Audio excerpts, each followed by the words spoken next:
Martin Luther King Jr. by Laurie Kalkoven. Read by Anya Arun Chidambaram.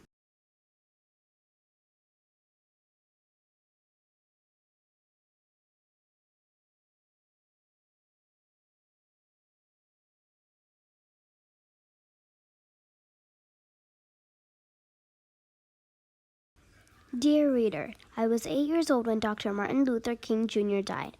Too young to understand fully what had happened, but old enough to know that our country had lost a great man. In learning more about Martin's life to write this biography, I finally understood just how great he was.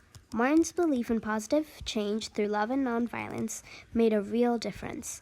When people around him were understandably reacting to racism with anger and violence, Martin held firm to his belief that only peaceful action could change the world. I hope Martin's life will inspire you, as it has inspired me to always meet hate with love and believe in your dreams to create a better world. Laurie Kalkoven.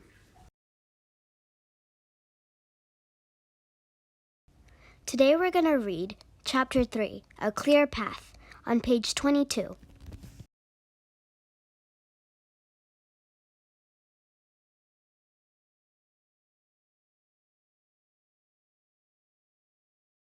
A clear path.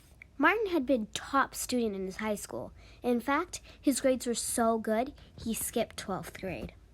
Because he had skipped another grade when he was younger, he entered Morehouse College in 1944 at just 15 years old.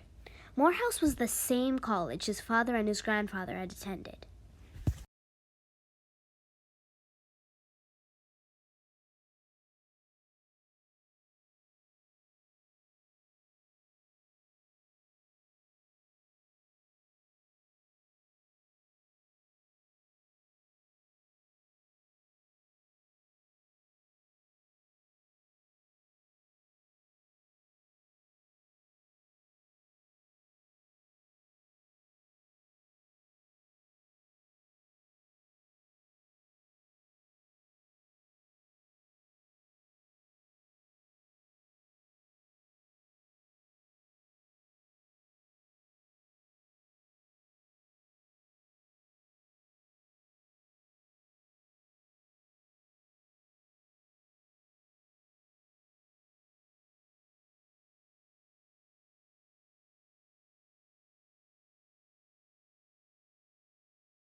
At first, Martin wasn't interested in becoming a minister like the two of them, but he did know that he wanted to serve humanity and the African American community. He thought he would be able to do that by studying to become a doctor or a lawyer. In college, Martin joined a group that worked to make black people and white people equal to society.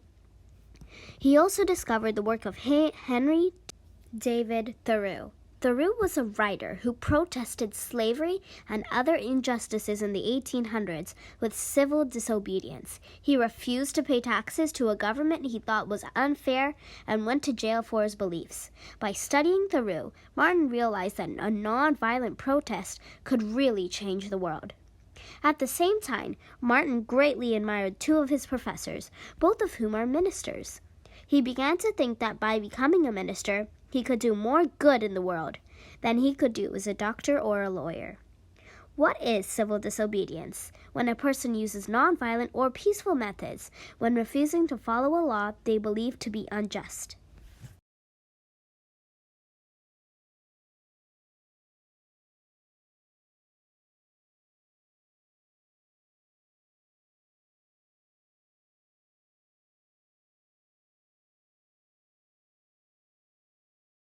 Now, Martin had a clear path forward. He would become a Baptist minister and preach about fairness, equality, and peaceful protest.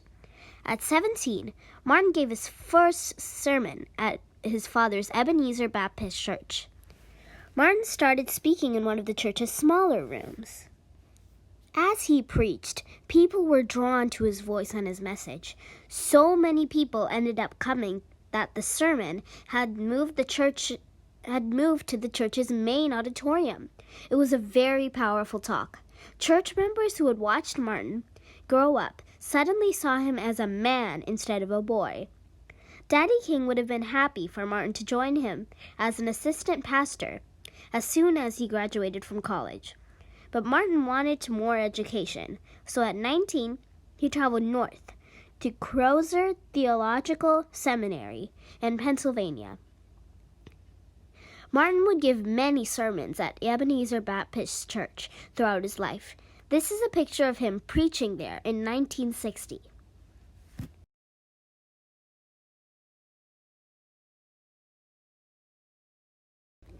At Crozer, Martin was just one of a few black students in a class of about 100. Martin knew that some white people, even in the North, had negative images of black people. He made sure to work hard and always be on time to class. He was also very well dressed.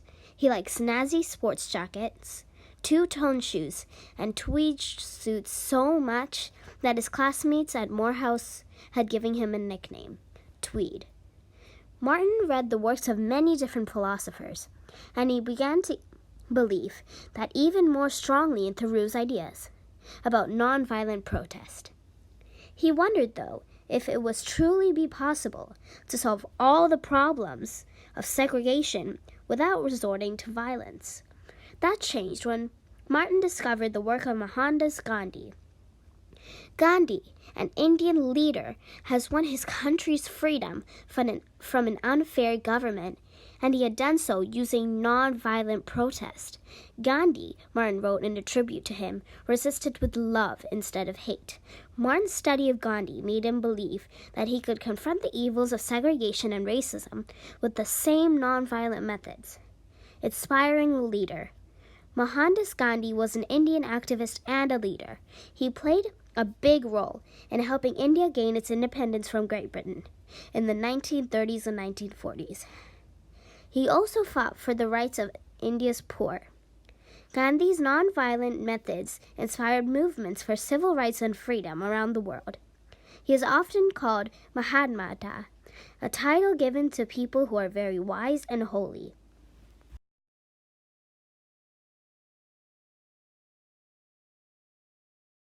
Martin graduated from Crozer at the top of his class in 1951 and won a scholarship to continue his studies. Daddy King was so proud of his son that he gave Martin a brand new green Chevrolet as a graduation gift. Martin drove that car north to Boston, Massachusetts, where he could get his doctoral degree at Boston University. It was in Boston that he met the woman who would help him change the world, Coretta Scott. Martin and his sister celebrate their graduations in 1948. Martin graduated from Morehouse College and Christine graduated from Spelman College. Happy Martin Luther King Jr. Day!